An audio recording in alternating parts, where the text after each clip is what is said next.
الحمد لله وحده والصلاة والسلام على من لا نبي بعده أما بعد فأعوذ بالله من الشيطان الرجيم بسم الله الرحمن الرحيم يرفع الله الذين آمنوا منكم والذين أوتوا العلم درجات صدق الله مولانا العظيم.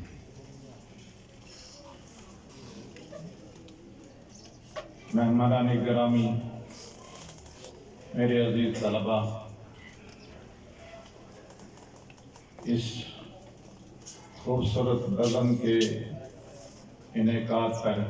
اس کے منتظمین کو خراج تحسین پیش کرتا ہوں۔ یہ ایک منفرد اور پہلی دفعہ ہمارے اس مادر علمی میں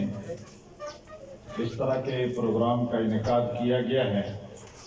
اور بڑی مفید گفتگو میں سے پیش رو ساتھیوں نے متعلقہ موضوع کے حوالے سے کی ہیں۔ جس طرح کے آج کے اس مجلس کا موضوع ہے تعلیم و تربیت میں اساتذہ کا رول، یقیناً اس پر بہت اچھی گفتگو ہوئی ہے اور اصل اللہ تعالیٰ ہم سب کے لیے اس کو مفید بنائے۔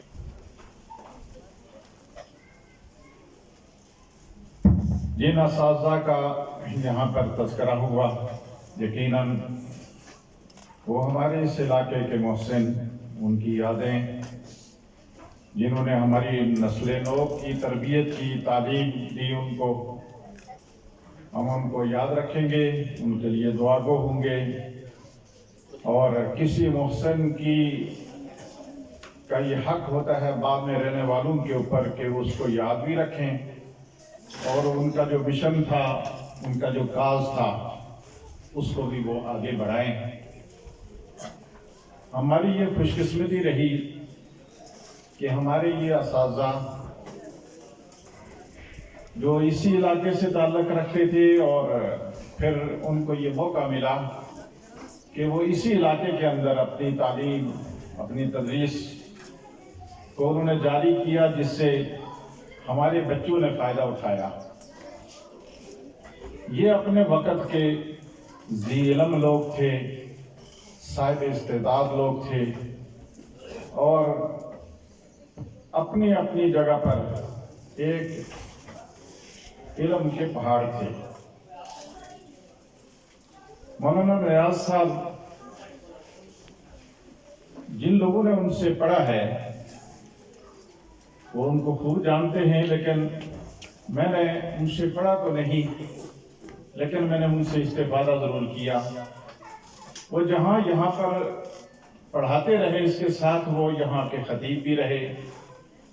برسوں تک یہاں جمعہ کی خطبات، عیدین کے خطبات میں ہم ان کو سنتے رہے۔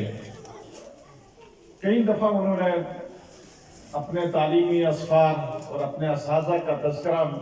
میرے سامنے کیا، جو ہندوستان کا سفر کر کے انہوں نے جن اساتذہ سے تعلیم حاصل کی، آج ہم ان کا تصور نہیں کر سکتے۔ ان کا نام ہی سنتے ہیں، بڑے بڑے اکابر سے انہوں نے تعلیم حاصل کی۔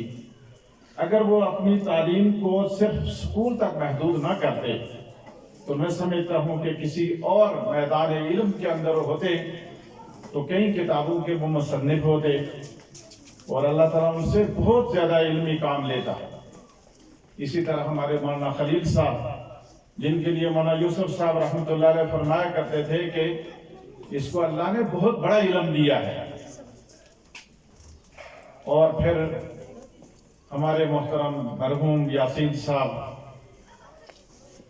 محترم امین صاحب، ہم کس کا تذکرہ کریں؟ یہ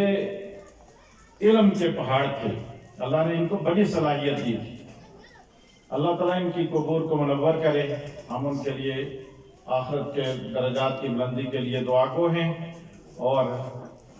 اللہ جزائے خیر دے ان حضرات کو کہ جنہوں نے ان کی یاد کے اندر یہ پروگرام کیا اور ہم آج ان کو اس طرح سے یاد کر رہے ہیں اجتماعی طور پر۔ جو آج کی مجلس کا موضوع ہے وہ ہے تعلیم و تربیت میں اساتذہ کا کردار۔ اس پر بہت خوبصورت بات کی ہے بعض حضرات نے۔ یہ جو خرابیاں ہیں ہمارے معاشرے کے اندر کہ جس میں اساتذہ محنت بھی کرتے ہیں لیکن اس کے باوجود ہمارا معاشرہ درست نہیں ہے، تنزلی کا شکار ہے، اس کی وجہ ہمارا دو تعلیمی نظام ہے۔ بر صغیر میں انگریز کے آنے سے پہلے یہاں پر دو طرح کی تعلیم نہیں ہوا کرتی تھی۔ یہ جو خرابی پیدا ہوئی ہے وہ دو تعلیمی نظاموں کی وجہ سے ہوئی ہے کہ یہ عصری نظام ہے تعلیم کا اور یہ دینی نظام ہے۔ پہلے یہ ہوتا تھا کہ انہی مدارس، انہی درسگاہوں کے اندر دین بھی پڑھایا جاتا تھا، انہی درسگاہوں کے اندر سائنس بھی پڑھائی جاتی تھی، انہی درسگاہوں کے اندر طب بھی پڑھائی جاتی تھی، اور انہی درسگاہوں کے اندر منطق اور فلسفہ بھی پڑھایا جاتا تھا۔ جب بر صغیر میں انگریز آیا تو اس نے دینی تعلیم کا اور یہ نظام ختم کیا اس نے، اور یہ ہمارا نظام دو حصوں کے اندر تقسیم ہو گیا۔ جو عصری نظام تھا اس میں خالصتاً عصری تعلیم دی جانے لگی، لیکن وہاں پر کردار اور تربیت کا فقدان رہا، جس کی وجہ سے ہمارے باوجود تعلیم کے فروغ کے، باوجود اس کے کہ تعلیم عام ہوئی ہے، بچہ تعلیم حاصل کر رہا ہے، لیکن معاشرہ جو ہے وہ دن بدن تنزلی کا شکار ہے۔ آپ دیکھ لیں کہ انہی عصری درسگاہوں میں پڑھ کر کے آج بڑے بڑے سیاستدان، بڑے بڑے وکلاء اور بڑے بڑے بیوروکریٹ، لیکن ایک دوسرے کو کرپٹ کر رہا ہے، دوسرا دوسرے کو کرپٹ کر رہا ہے، اور ایک کی حکومت آتی ہے تو دوسرے کے خلاف مقدمات بنتے ہیں، وہ اس کے لیے کہتا ہے کہ یہ ملک کو کھا گیا، یہ اس کے لیے کہتا ہے کہ ملک کو کھا گیا ہے۔ اور واقعتاً ایسا ہے، کرپٹ نظام ہے، اور کرپٹ جو ہے وہ اس کرپٹ نظام میں لوگ کرپٹ پیدا ہوتے ہیں۔ کوئی شعبہ آپ نہیں دیکھیں گے، کوئی شعبہ ایسا آپ نہیں دیکھیں گے کہ جہاں پر کرپشن نہیں ہے، جہاں پر بددیانتی نہیں ہے۔ دفاتر میں آپ چلے جائیں، آپ کا کام نہیں ہوگا جب تک کہ آپ رشوت نہیں دیں گے۔ آپ کے پاس اگر بجٹ آیا ہے محکمے کا، اس میں خرد برد ہوگا، وہی آپ محکمہ نہیں دیکھیں گے جو کہ خرد برد سے بغیر ہے۔ پورا نظام، پورا معاشرہ اخلاقی گراوٹ، بددیانتی اور تنزلی کا شکار ہے۔ اس کی وجہ یہی ہے کہ ہمارا جو نظام تعلیم ہے وہ درست نہیں ہے۔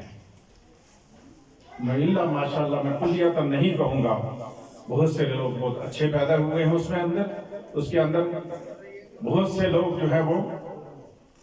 دیانتدار بھی پیدا ہوئے ہیں، لیکن میں اجتماعی طور پر پورے حالات کا جائزہ لے کر کے آپ کو بتا رہا ہوں۔ تو ضرورت اس بات کی ہے کہ جہاں ہمارا ایک معلم کتاب پڑھاتا ہے، وہاں اس کے ساتھ ساتھ اپنے شاگرد کی کردار سازی بھی کرے، اور اس کردار سازی کے لیے یہ ہے کہ وہ اپنا نمونہ پیش کرے۔ جیسا شاگرد استاد کو دیکھے گا، ایسا ہی شاگرد اپنے آپ کو بنانے کی کوشش کرے گا۔ ہمارے ایک استاد تھے، ہمارے ایک شیخ تھے، وہ ہمیں پڑھاتے ہوئے یہ کہتے تھے کہ دیکھو میں تمہارے سامنے کھڑا ہوں، میں تمہیں پڑھا رہا ہوں، میری زندگی کے اندر اگر کوئی چیز آپ خلاف سنت دیکھتے ہیں مجھے بتا دیجئے، کھڑے ہو کر کے بتاؤ کہ استاد جی آپ کے اندر یہ چیز خلاف سنت ہے، آپ کے اندر یہ چیز جو ہے وہ خراب ہے، صحیح نہیں ہے، میں اس کی اصلاح کروں۔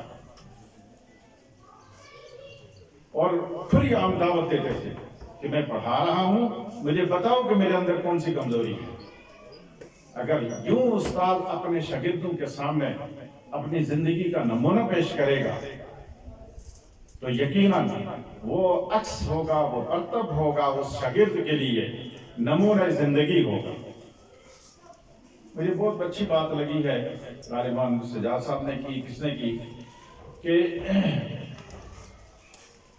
یہ جو چھوٹی چھوٹی چیزیں ہوتی ہیں، چھوٹی چھوٹی چیزیں جن کو ہم نظر انداز کرتے ہیں، کہ آرڈر کیا فلاں یہ کام کرو، فلاں یہ کام کرو، فلاں یہ کام کرو، خود آدمی کام کرو۔ ہمارے ایک استاد ہوتے تھے، بہت بڑے استاد، ارمن عبدالرزاق صاحب،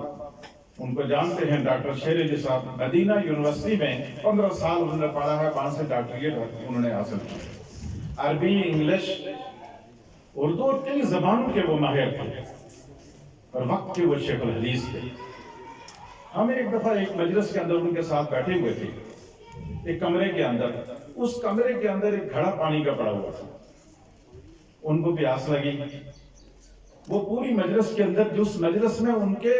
شاگرد سارے بیٹھے ہوئے تھے اور وقت کا شیخ الحدیث، وہ کونے سے اٹھے، جا کر کے اس گھڑے سے انہوں نے گلاس ساتھ پڑا ہوا وہ اٹھایا، پانی پی کر کے آگر واپس اپنی جگہ پر بیٹھ گئے۔ وہ کہہ سکتے تھے کہ بیٹے پانی لے آؤ، لیکن وہ خود اٹھ کر کے گئے۔ یہ اس کو کہتے ہیں تربیت، کہ چھوٹے چھوٹے کام جب استاد خود کرے گا، آج اس کو اپنے لیے توہین سمجھا جاتا ہے، آج اس کو جو ہے وہ اپنے لیے آر سمجھا جاتا ہے کہ میں یہ کام کیوں کروں، میرا تو ایک سٹیٹس ہے، میرا تو ایک معیار ہے۔ اور میرے نبی کا فرمان ہے کہ من تواضع للہ رفعہ اللہ، جو عاجزی کرے گا، اپنے عمل کے اندر عاجزی اختیار کرے گا، اللہ اس کو بڑھائے گا۔ اور یہ جو استاد کی عظمت ہے وہ اسی لیے ہے کہ وہ ایک ایسا نمونہ دیتا ہے اپنے شاگرد کو جس سے وہ بلندیوں کو چھوتا ہے۔ سکندر اعظم کا مشہور قول ہے کہ اس کو کسی نے پوچھا کہ تم والدین کی بنسبت جو ہے وہ استاد کی عظمت کو زیادہ کیوں ترجیح دیتے ہیں؟ اس نے کہا کہ والدین نے ہمیں آسمانوں سے نیچے اتارا ہے اور اساتذہ نے ہمارے ہاں آسمان کی بلندیوں تک پہنچایا۔ اما حوا اور حضرت آدم ہمیں آسمان سے نیچے لائے تھے، تو شاگرد طالب علم اپنا اساتذہ نے ہمیں آسمان کی بلندیوں تک اپنی تعلیم کے ذریعے سے پہنچایا۔ تو یہ چھوٹی چھوٹی چیزیں۔ میرے ایک استاد تھے، میں ان کے کمرے میں رہا کرتا تھا، اس کا جو دروازہ تھا وہ لکڑی کا بنا ہوا تھا، اور وہ دروازہ جو ہے وہ جب کھولتے تھے تو اس آواز دیتا تھا، وہ لکڑی کا دروازہ پران طرز کا جو ہے وہ بنا ہوا تھا۔ ایک دن انہوں نے اٹھ کر کے کہا کہ دیکھو یہ دروازہ تم آتے ہو تو یہ دروازہ جو ہے وہ اس انداز سے کھولا کرو کہ اگر میں پڑھ رہا ہوں، مطالعہ کر رہا ہوں تو میرے مطالعے کے اندر خلل نہ آئے، اگر میں آرام کر رہا ہوں تو میرے آرام کے اندر خلل نہ آئے۔ وہ اٹھے اور انہوں نے اس دروازے کو ایک طرف سے جو ہے وہ زور سے بند کیا اور دوسری طرف سے جو اس کو کھولا، کیونکہ ایک جب وہ اس کو دونوں کواڑ اس کے کھلتے تھے تو وہ آواز کرتا تھا، تو ایک طرف انہوں نے اس کو بند کیا، دوسری طرف سے کھولا تو اس کی آواز جو ہے وہ بند ہو گئی۔ کہا اس طرح سے اس دروازے کو کھولا کر۔ ایک دن انہوں نے مجھے یہ کہا کہ یہ جو پانی جو ہے وہ یہ چائے کسی کو پلاتے ہیں تو بعض دفعہ جو ہے وہ اس کپ کے اندر کوئی چیز پڑی ہوئی ہوتی ہے، تنکا پڑا ہوا ہے، یا شک پڑ گیا کہ یہ برتن صاف نہیں ہے، تو انگلی مار کر کے جو ہے وہ اس کو آپ لوگ جو ہے وہ اس کو صاف کر کے تو اس میں کسی کو چائے اور پانی دیتے ہیں۔ اس طرح سے مت کیا کرو، اس کا مطلب یہ ہے کہ تم کسی کی منہ کے اندر جو ہے وہ انگلی مار رہے ہو۔ یہ وہ چھوٹی چھوٹی چیزیں کہتے تھے کہ میں تمہیں سکھاتا ہوں، یا طلب علم کو اس طرح کی وہ چیزیں سکھایا کرتے تھے جو کہ ایک جس سے انسان کی جو ہے وہ تعمیر ہوتی ہے، ایک طالب علم کی تعمیر ہوتی ہے۔ تو ہمارے اس تربیت نہ ہونے کی وجہ سے پھر طالب علم جو ہے وہ اساتذہ کی قدر نہیں کرتے۔ یہ ایک بہت بڑا فقدان ہے ہمارے تعلیمی درسگاہوں کے اندر، یہ بہت بڑا فقدان ہے کہ طلبہ جو ہے وہ اپنے اساتذہ کی تعظیم نہیں کرتے۔ وہ استاد جو کہ اس کو انسان بنا رہا ہے وہ اس کی تعظیم نہ کرے، اور یہ جو ہے وہ تربیت کے فقدان ہے۔ اس لیے جہاں ہم بہت ساری چیزوں پر اپنی درسگاہوں کے اندر جو ہے وہ اس طرف توجہ نہیں دیتے، ان کی طرف توجہ دینے کی ضرورت ہے۔ تاکہ ہم اپنے اس آنے والی اس جو نسل نو ہے اس کو ہم اس انداز سے جو ہے وہ تعلیم دیں کہ آگے جا کر کے معاشرے کے اندر یہ کسی کے اوپر بوجھ بھی نہ بنے اور کسی کی بدنامی کا جو ہے وہ سبب نہ بنے۔ آج دیکھ لیں کہ پورے ملک، اچھا پھر یہ ایک اور بڑا المیہ ہے کہ ہمارے یہی بچے بڑے ہوتے ہیں دینی تعلیم سے یہ نابلد ہوتے ہیں، عصری تعلیم تو یہ حاصل کریں گے، سائنس میں ترقی کریں گے، بہت ساری چیزوں میں یہ ترقی کریں گے، انجینئرنگ میں ترقی کریں گے، لیکن دینی انحطاط اس طرح ہوتا ہے کہ ہمارے پارلیمنٹ کا ایک وزیر، ایک وفاقی وزیر 3-4 دفعہ اس نے سورہ اخلاص پڑھنے کی کوشش کی ہے اور وہ نہیں پڑھ سکا۔ یہ المیہ نہیں ہے ایک اسلامی حکومت کا، اسلامی ملک کا ایک وزیر، وفاقی وزیر ہم سورہ اخلاص نہیں پڑھ سکتا، اور ایک جو ہے وہ درود شریف اس نے پڑھنے کی کوشش کی ہے وہ نہیں پڑھ سکا۔ تو میں اگر یہ بات کہوں، اور مجھے واسطہ بھی پڑا ہے بہت سارے ایسے اپنے آپ کو دانشور اور تعلیم یافتہ کہنے والے لوگ جو اپنے آپ کو وقت کے بڑے دانشور کہتے ہیں، لیکن اگر ان کو کہو کہ بھئی سورہ فاتحہ تم صحیح طریقے سے پڑھو تو نہیں پڑھیں گے، بھئی تم درود شریف صحیح طریقے سے پڑھو تو نہیں پڑھ سکیں گے، تم سورہ اخلاص صحیح طریقے سے پڑھو تو نہیں پڑھ سکیں گے۔ تو یہ المیہ ہے جہاں اساتذہ کی یہ ذمہ داری ہے کہ وہ عصری تعلیم اپنے بچوں کو دیں، اس کے ساتھ ساتھ ان کی یہ بھی ذمہ داری ہے کہ دینی تعلیم سے ان کو آراستہ کریں۔ ہمارے یہ ٹیچر حضرات، جو علماء قاری حضرات جو ہمارے اسکولوں کے اندر ہیں وہ توجہ دیتے ہیں، لیکن چونکہ ماحول وہ نہیں ہوتا جس کی وجہ سے یہ کمی رہ جاتی ہے، اور اس کی وجہ سے پھر اسی وجہ سے خرابیاں پیدا ہوتی ہیں۔ تو میں آج کے موضوع کا میں حق ادا نہیں کر سکتا، اور ماشاءاللہ بہت اچھی گفتگو ساتھیوں نے کی ہے، اور میں یہ گزارش کروں گا کہ اس طرح کے پروگرام